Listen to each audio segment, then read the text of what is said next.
Yeah, good morning or good afternoon, good evening, depending on where you're hearing my voice from. Once again, this is the Biafra Golden Child, and I'm highly elated, very elated, as always, to have your attention via the Biafra Superstar Media. It's always a good pleasure, a great pleasure. It's always a wonderful time when I have the opportunity to interact with us.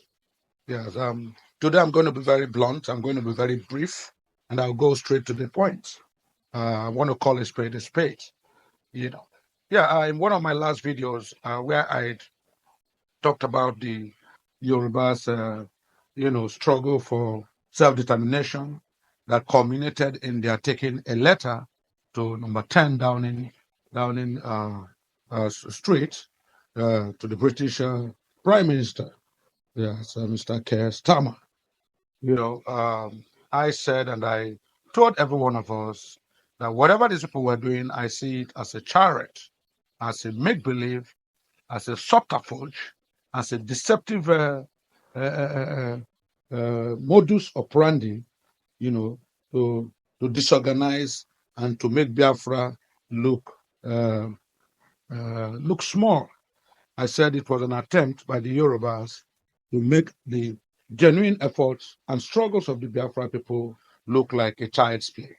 And I said, of course, they just orchestrated that so-called liberation, Yoruba Nation liberation movement letter to, the Prime Minister of Britain, just to make it look like we were there before the British Biafran people. We know what we're talking about, and we think we have to get it fast, you know. So, but that's very unfortunate because recent happenings now have shown that even the British authorities know that the Yoruba nation were only engaging in self-pity and drama. They were orchestrating a melodrama, so to say. Yes, because, of course, we noted, obviously, that what the Yoruba people were doing was bereft of any truth or any substance, especially because I wondered why a people who had benefited so much from this government, I mean, this zoo government, since 1960s independence to 2024, back to back 64 years. These are a group, a region that has, benefited so much in terms of leadership opportunities.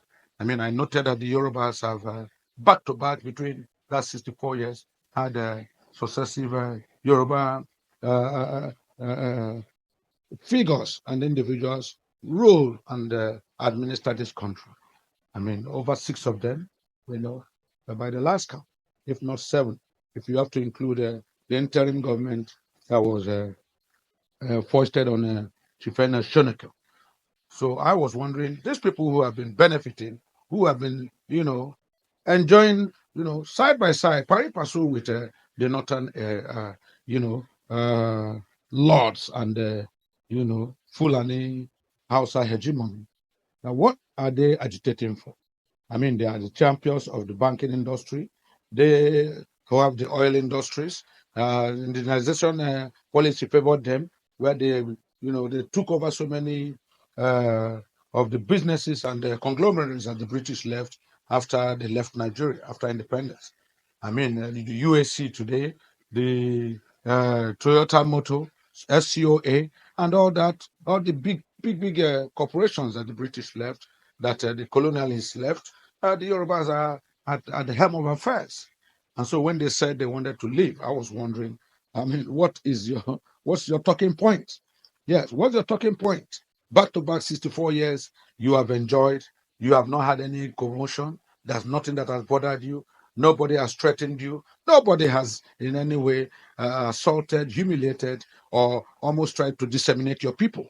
So what does the Yoruba want? What does the Yoruba want? Why are they agitating? Those were some of the things I said in my last audio. But I want to bring us up to speed. I want to bring us, up to speed now. Yes, it's following their so-called letter to submitting letter to Keir Starmer, the British, the UK Prime Minister. the UK Prime Minister has finally haven't gone through what they wrote, haven't gone through what they sent, haven't gone through all the speeches, from their professors, from including their firebrand agitator, number one agitator, Sunday Igboho. The British Prime Minister looked at it, went through the whole system, and said, "Wow, I can't imagine these guys can be so funny. Is this is this a drama script? Are they trying to bring back Hubert Ogunde, their their drama personified the man who brought everything drama to Yoruba land, late Hubert Ogunde, yes, Ogunde, the man who has his own theater, who had a revolving theater. And the Yoruba is trying to bring back late Hubert Ogunde because he couldn't understand what they were agitating for. He couldn't understand why they wrote to him. I mean, why his office? You want to agitate for self-determination for Yoruba people? Are you coming to me? Am I the Nigeria you should talk to? I mean, why are you coming to me? Of course, we are your colonial masters. Of course, we have given you independence. So what are you coming to us? And the gentleman, Mr. Keir Starmer, folded the document and threw it into the into the dustbin. Into the dustbin. He said, "These people, are they crazy? I mean, what are they thinking of?" And I heard there are some intelligent people amongst them, including professors. What are they doing? What is their plan? Do they think the UK government is an irresponsible clowning agency? I mean, how could they be so insensitive to come and ridicule Britain, coming down to number 10 Downing Street just because they want to perform some theater, because they want to make people laugh? Did they tell them we lack laughter in the UK? So it's a very big shame. It's a very big shame to the Yoruba nation and of course to the Zoo Nigeria. Because of course they knew that the Biafra agitation is real, is serious, and is coming because the Biafrans felt the pinch. We felt the push. We felt the pogrom that almost took our people. We felt the annihilation, almost complete annihilation. We felt the killings. We felt the starvation. We felt our properties that were, seized from us in the name of abandoned properties. We knew how our mothers were raped. We knew how our father brothers were killed. I mean, we knew the devastating effects of the Civil War. We were back to back 67, 68, 69, 70. I mean, how could these people be so insensitive? How could the Yoruba nation be so insensitive to play with something that is a people's struggle, a people's life, a people's determination, the Biafra determination for self-government? The Yorubas wanted to make it a thing of mockery. They wanted to make us a subject of mockery. They wanted to make 2nd December 2024 determination, of the Biafra land a thing of mockery. And so they decided to jump the gun. Yes, Biafra has fixed 2nd December 2024. Yes, Simon Ekpa, their prime minister, said he's going to declare it and he's going to make it total and final. Let us beat them to the game. Let us do our own.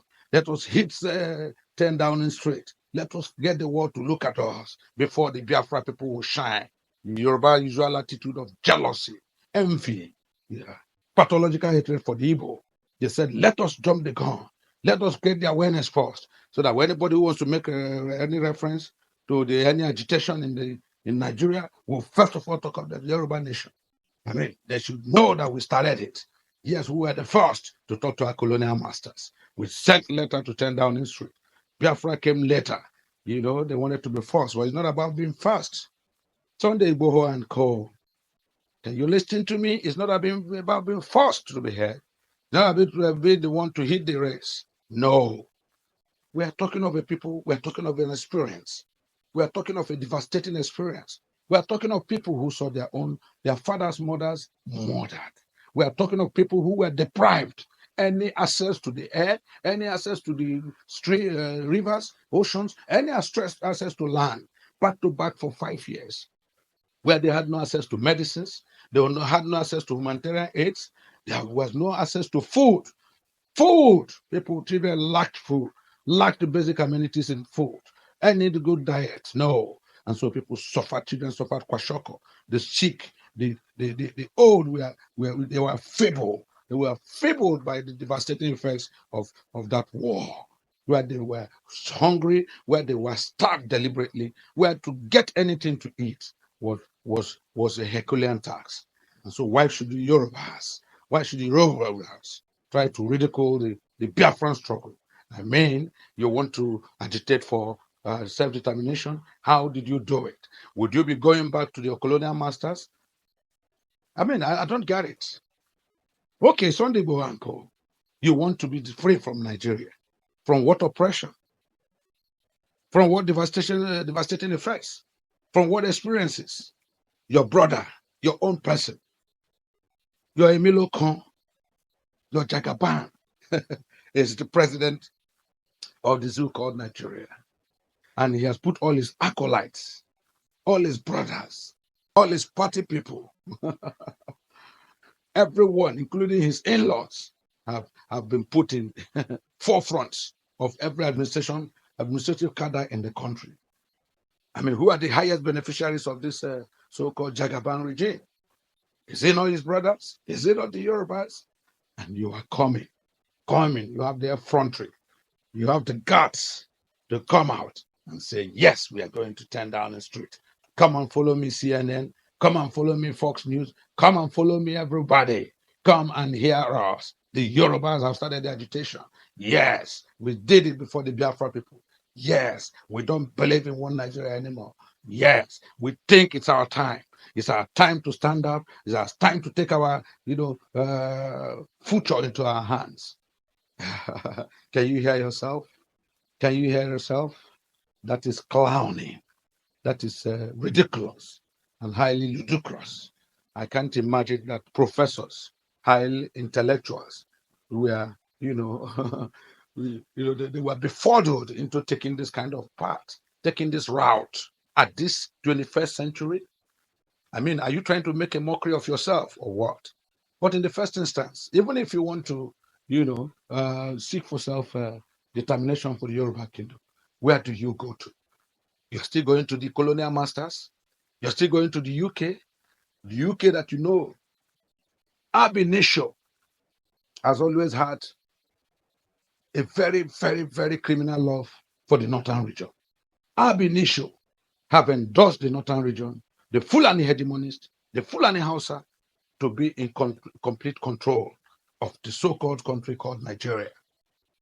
Have you forgotten that when in 1956, Chief Mike Naharo moved for independence, 1956, moved for independence of Nigeria from the British colonial masters, and the North said they were not ready, and the North said they were not equipped. They were not totally equipped. They were not fashioned. They had not prepared for this, independence. What did the British masters do? Was it not the British masters who told the northern region, who told the leaders from the northern region, don't agree with them. If you go with them at this point, they will humiliate you, they will dominate you, they will subjugate you. How many people do you have that are educated? How many of you can speak English? How many of you can write English? How many of you are in the civil service? If you accept to get independence now, northern people, I tell you the truth, the Southwest, the South will dominate you. Say no to them. Tell them you're not prepared. We will tell you at the appropriate time and we'll teach you what to do so that even if there's an independence, you will continually be the one to rule. You will continually be the ones, to succeed yourselves. This was what the British people told them. And so the history is there. The facts and figures are there. The write-ups are there. The publications are there. The pictures are there. And they told them, and the North became resolute. They were vehemently opposed to anything independence until 1960. When again the British told them, you know what you're going to do? This is what you're going to do. Insist. Do a coalition for you to form the government. Coalition with Nnamdi Azikiwe of the NCNC. Do a coalition with him and then tell him, declare to him, tell him the only condition to do this coalition so that you can get the popularity and popular vote of the country during the First Republic. Tell him that you, the North, will produce the first prime minister. Tell him, because you are born to rule. You are our good servants. Your feudal system helped us. Your emirship, you already had it. You already had it. Yes, we like the way your emirship, already there has been a dichotomy, a distinct dichotomy.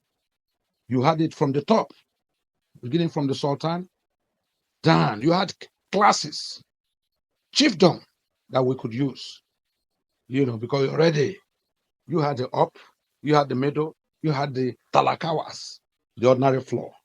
These were things that are lacking in the southeast. They don't have Igwes, they don't have Ezes, they don't have Obis. Even the ones who forced on them, they found it difficult to abide or to tolerate with them.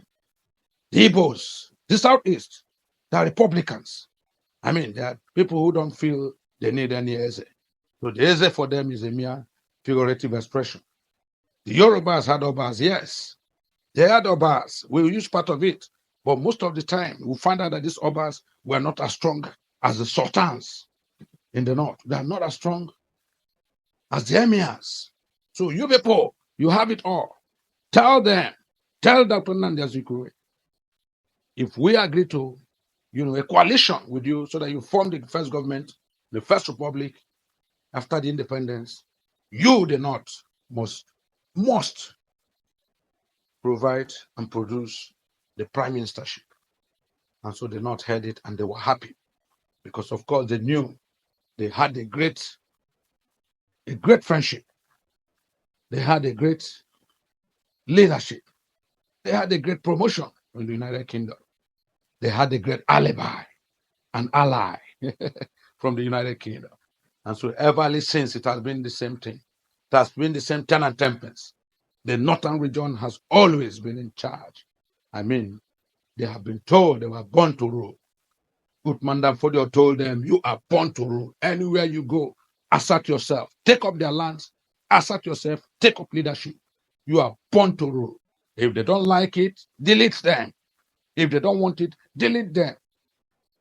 Force your leadership on them, force your academics on them, force your Islam on them. And so that has been the story for the past 64 years. And so I wonder why the Yorubas wake up one morning, why Sunday Igboho and Co wake up one morning and still take a letter. You are still submitting a letter, a letter of self-determination to the same British authorities, to the same UK that colonized you and empowered a particular region, that told the region you are born to rule and you must rule them, that told the region, keep this Nigeria one. If you don't keep it one, you will suffer. You don't have enough materials, you don't have the oil, you don't have the fruits that they have, you don't have the food that they have. What you have here cannot sustain you. You must fight and pursue vigorously to death. One Nigeria. One Nigeria. That should be all. Be all and end all. This was what the UK people told them. And so the Yoruba were aloof, or they pretended not to know this. I mean, did they develop general amnesia? All of a sudden, you forgot that the North and UK and Britain, the former colonial masters, were secret bedfellows, that they were loved. Between them, there was a special relationship before any other person. I mean, are you not aware that the Queen of England attended the wedding ceremony of General Yakubu Gowon, the head of state of Nigeria, particularly because they know they put the North there. They know they put him there. Was he eminently qualified? Was he the most qualified in the army? No. But Britain had a hand in it to make sure that the northern region continued, to subjugate, to dominate, and to impoverish the southwest and southeast. Even in their military regimes, you see it all.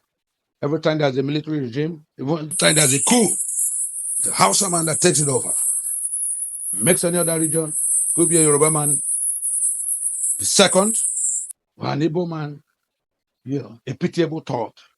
But they have always insisted, anytime there was a coup, it has to be the Hausa man, because that teaching, because that UK imbibement They've been imbued with that knowledge that they are born to rule. And so when Sunday Igboho and cohorts decided to take a letter to turn Downing Street, talking about the Yoruba nation agitation, going back to those who put Nigeria in this marriage of strange bedfellows, people who, because of their personal interest, people who, because they wanted to dominate Africa and take everything, our raw materials, take our oil, steal our products. They are amalgamated, different entities, different nations together in 1914. People who had nothing in common. You are amalgamating people who had nothing in common. Bring the northern people who were feudal masters, Islamic jihadists. You bring them to the peace-loving people of the South, and you brought them together, and you said you have amalgamated the northern and southern protectorate of Nigeria. It was highly celebrated. It was a thing that was talk of town. A lot of fax messages, a lot of telegraphs, a lot of news stands carried it. Nigeria have finally been amalgamated. The northern and southern protectorate have come together to form one indivisible Nigeria. Eventually, 1961 October, they gave independence. Independence to their puppets. And of course, they were still commanding the puppetry strings. That is what UK has done to this nation. And so when I heard the Yorubas were going, I said, it's laughable. I said, Biafran, don't be deceived. This is a ploy to derail you from your God-given opportunity. This is an indirect attempt to ridicule the genuine efforts of the Biafrans, to determine their nation, to determine their future, come 2nd December 2022. And so when I heard now, sadly and shamefully, that the British, Prime Minister, Keir Starmer, took the letters, read them, watched the video clips, and consigned them to the dustbin, trash can. They take this thing and throw it away. I thought these people were serious. I didn't know they are deluded. They are having illusions, deluded mind. I thought they had sense, so they have not learned. I thought what the Jagaban was doing to them, the man who said it is a storm, fostering such economic hardship, bringing up economic policies that have continued to devalue their naira, bringing an administration that has become the worst all over the world, an administration where people have been forced to live like animals. Nobody, no one is guaranteed of a square meal, not even 2 square meals a day. We are abject poverty and ruin, penury, we are sickness and disease, homelessness, unstable power supply with high tariffs, where workers' welfare is tinkled with at their whims and caprices. I mean, the British knew. So these people have not learned. Tinubu has not dealt with them enough. Has their president Tinubu not dealt with them enough? So they have the guts. They can still come fly their plane, pay the fares, expensive fares to get to Britain, and come and give me such mundane letter. He said, these guys don't know what they're doing. He said, this is Sunday Igboho in the first instance. We thought he had been settled. We thought, okay, when he talked about the Oduduwa Republic, eventually he ran into exile. Eventually, after all said and done, he was pardoned. So he's still back. He's still back. Why are the authorities letting him come out to come and agitate for Yoruba people? And they laughed. They laughed. Of course, they remembered our own brother, our Mazen Nnamdi Kanu, who is a British citizen, but for whom they didn't care. They didn't bother. They heard he was extradited from Kenya, brought down forcefully into Nigeria, and kept in the DSS dungeon. The British authorities have not uttered a word. They have not uttered a word to say, look, what you are doing to Mazen Nnamdi Kanu is not good. No, this is a travesty of justice, international law, and diplomacy. You don't do things like this. You don't do things like this. How could you do this to a British citizen? No. Britain has been silent, eloquently silent about the travails of Mazen Nnamdi Kanu. Yes, this Sunday Igboho is a secessionist. one that has caused so much problem for the Nigerian government. He was talking Oduduwa Republic, talking Yoruba Kingdom. They arrested him, they tried him, and they let him go. Granted him amnesty, general amnesty. But what are they doing to Simon? Simon Ekpa. Simon Ekpa, our able, indefatigable prime minister.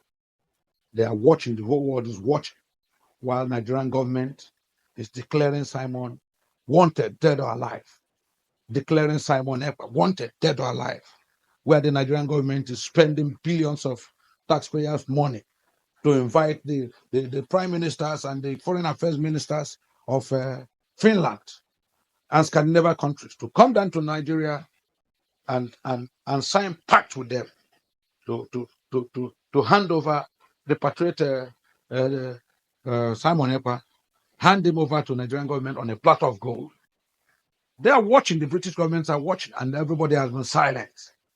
They still saw the Nigerian vice president move all the way from Nigeria, flew all the way down to the 79th General Assembly of the United Nations. And when he came there, they thought he was coming to say something useful.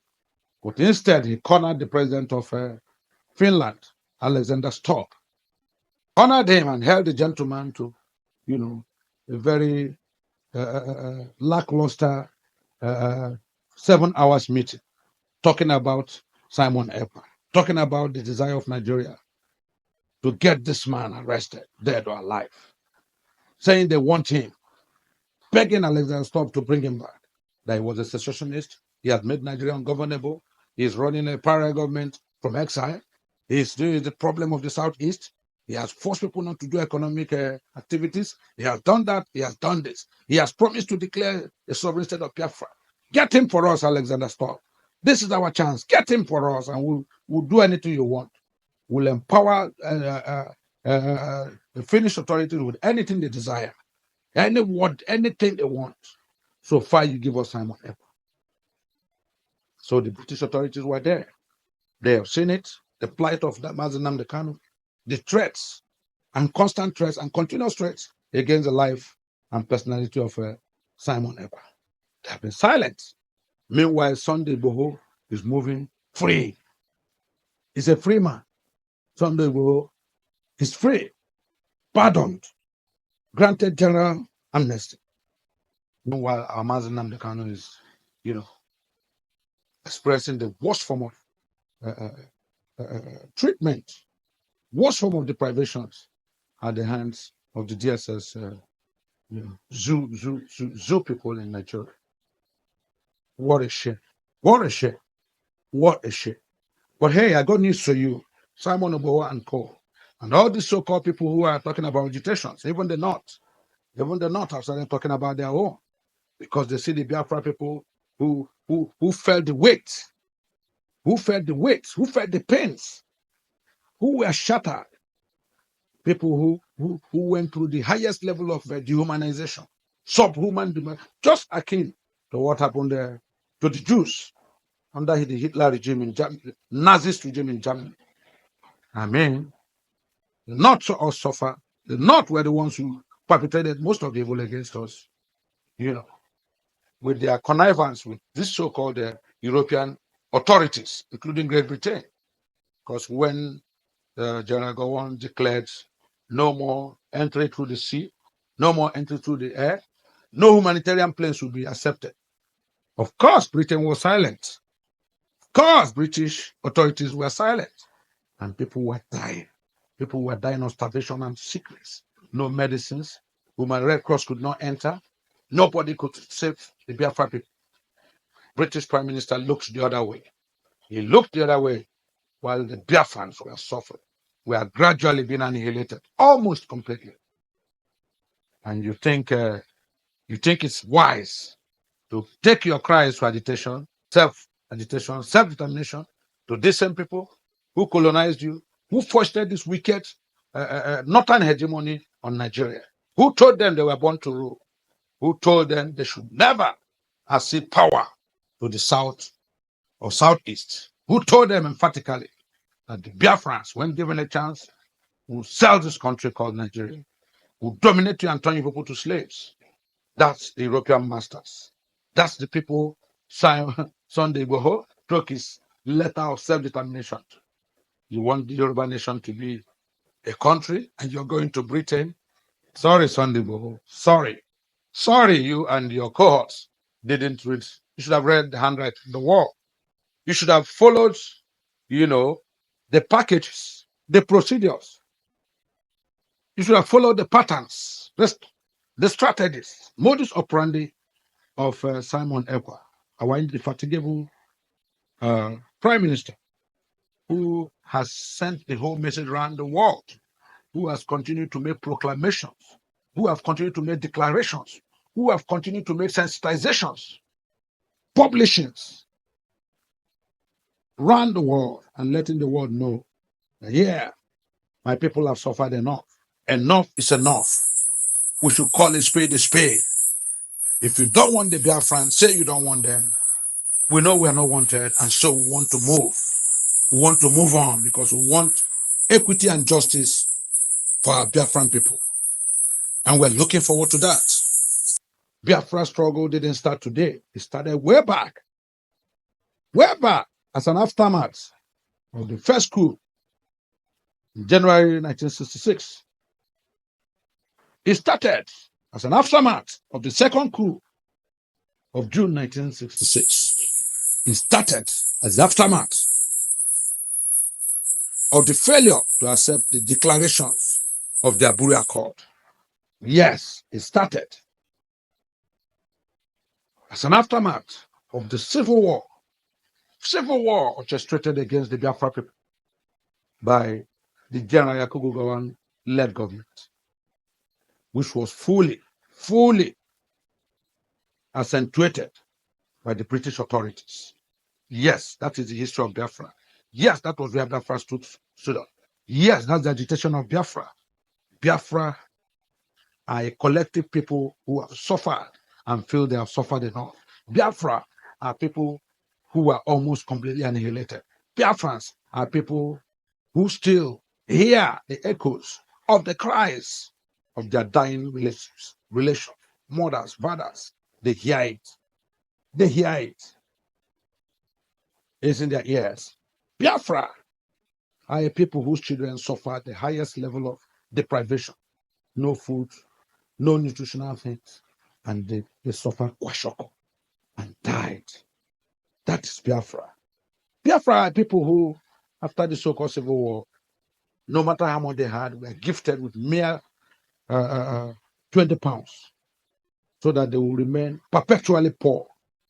They will become servants and slaves to the privileged North and privileged Yoruba nations of the Southwest.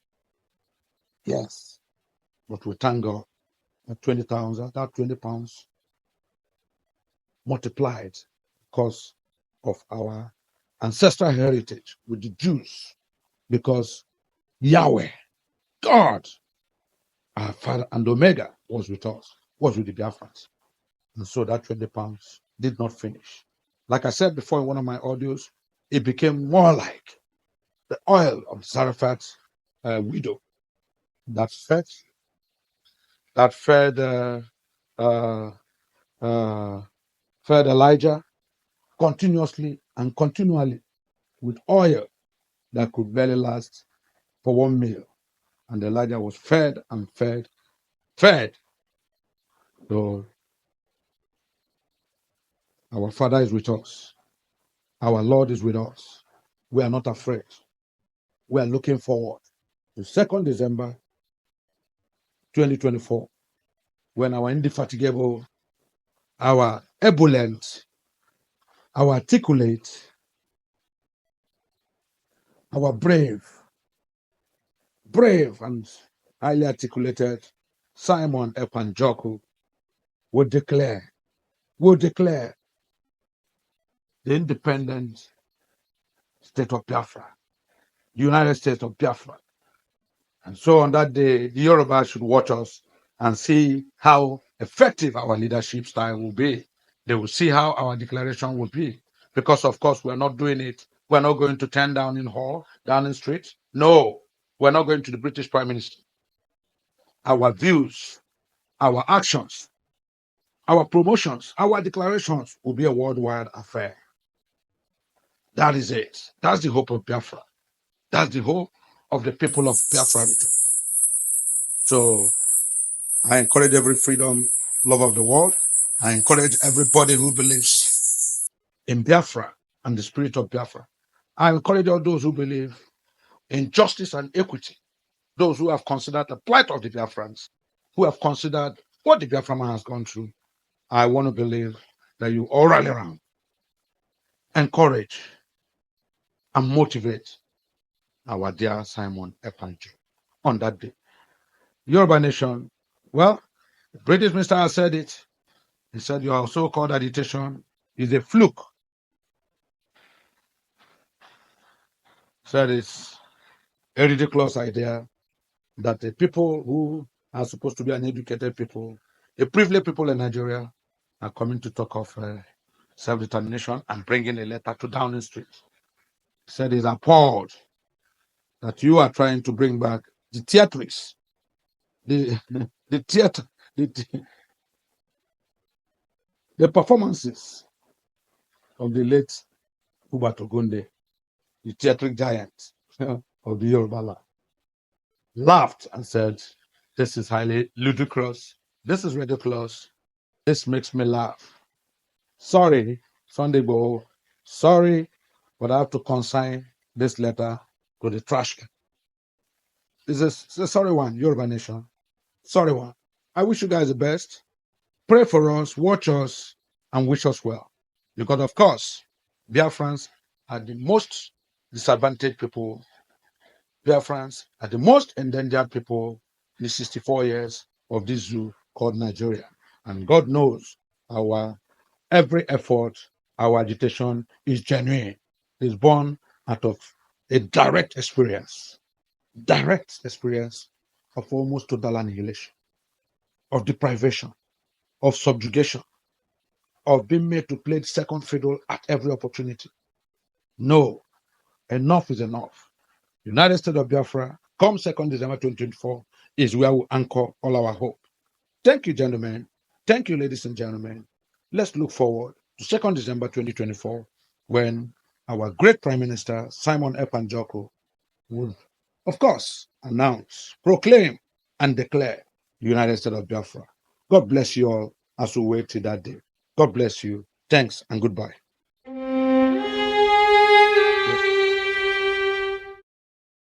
Yeah, check me out. Superstars Media.